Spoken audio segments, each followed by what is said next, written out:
You're a medical man, Dr. Watson, so I don't have to warn you. Just the same, perhaps you should prepare yourself for something that you may not have seen before. You found the body. So, at London's Royal Opera House, a famed detective and his faithful companion are out for an evening. But as they take in the performance, elsewhere, deep in London, a savage murder is being committed, one which the crime-fighting duo will be drawn into solving.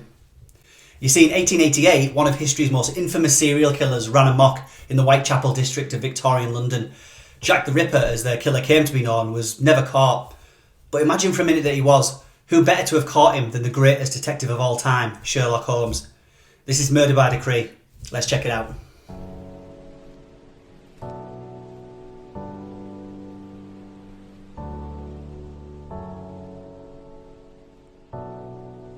Now, 1979's Murder by Decree features one of my favourite Sherlock and Watson duos. The always excellent Christopher Plummer plays Holmes. Here, apparently, instead of first choice Peter O'Toole, who would have been amazing, by the way. But what makes this film for me is the fact that he plays opposite an equally great James Mason as possibly my definitive Dr. Watson.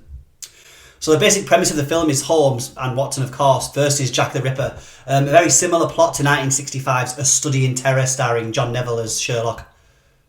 Now, for a Sherlock Holmes film, there's quite a lot bubbling below the surface of A Murder by Decree.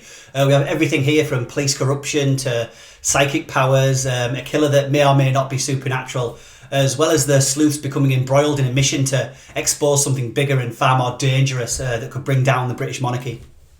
So as the film kicks off, Sherlock and Watson are leaving the opera and learn that the Ripper has just murdered his third victim.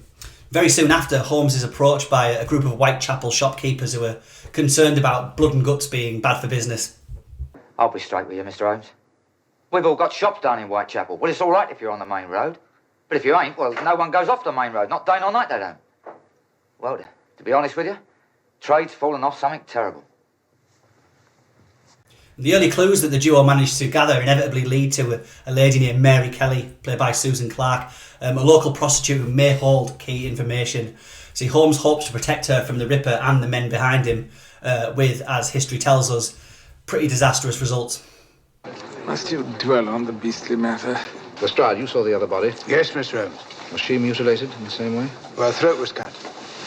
So both Holmes and Watson crack on with the case, but initially struggle to get to work, finding their efforts hindered by the fearsome Chief of Scotland Yard, Sir Charles Warren, played by Anthony Quayle, who happens to be a member of the mysterious Freemasons.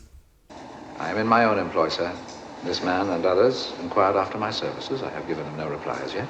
Don't play games with me, Holmes. You're running with the foxes, and you know their colours full well. And so Holmes deduces that the murders, rather than being random acts of bloody violence, seem more like calculated ritualistic slayings, performed in accordance with old-school Freemason law.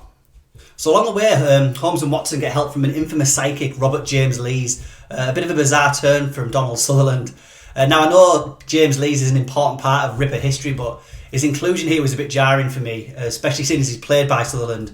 It doesn't really seem to contribute to the plot. I have seen him again, Mr. Holmes.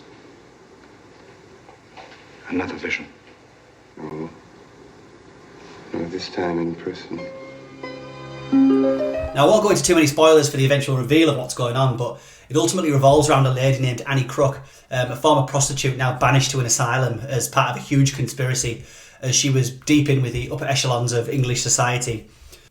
And there's a bizarrely brilliant scene with Holmes and her that provides us with vital information about Mary Kelly and forces Holmes into a race with the killer to track her down.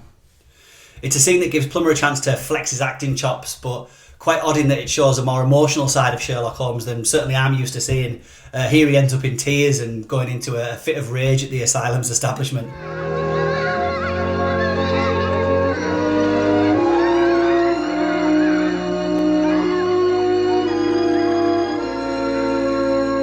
And Christopher Plummer also gets some rare action hero moments here, particularly in a near climactic tussle that seems like it's wandered in from a Roger Moore era James Bond movie.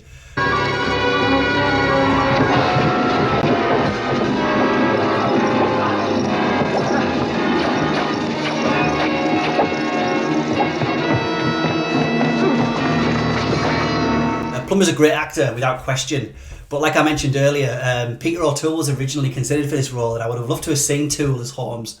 Now, I do have to say that despite having a few nice and lavish scenes featuring Victorian London, a big chunk of Murder by Decree does come across looking a little bit like a television special, with some of the street scenes feeling like a studio backlot. And orchestrating the whole thing is director Bob Clark, who was fresh off some low-budget horrors and about to go on to make the Porky's movies, bizarrely. He obviously and appropriately uses some of his horror experience here, kind of cloaking the night scenes in shadows and smoke, and even uses the horror movie point of view shot to depict the Ripper stalking his victims.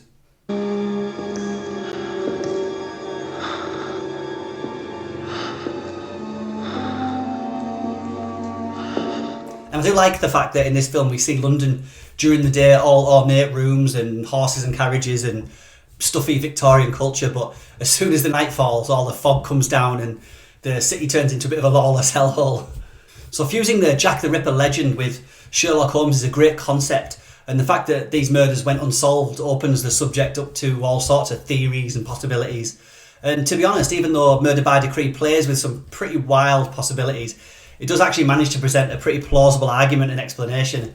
One of my few real gripes about the movie is that it ends up a little too preachy, and a scene with Holmes delivering a sermon about unchecked power and the abuse of women and the mistreatment of the poor feels exactly like that, as a sermon.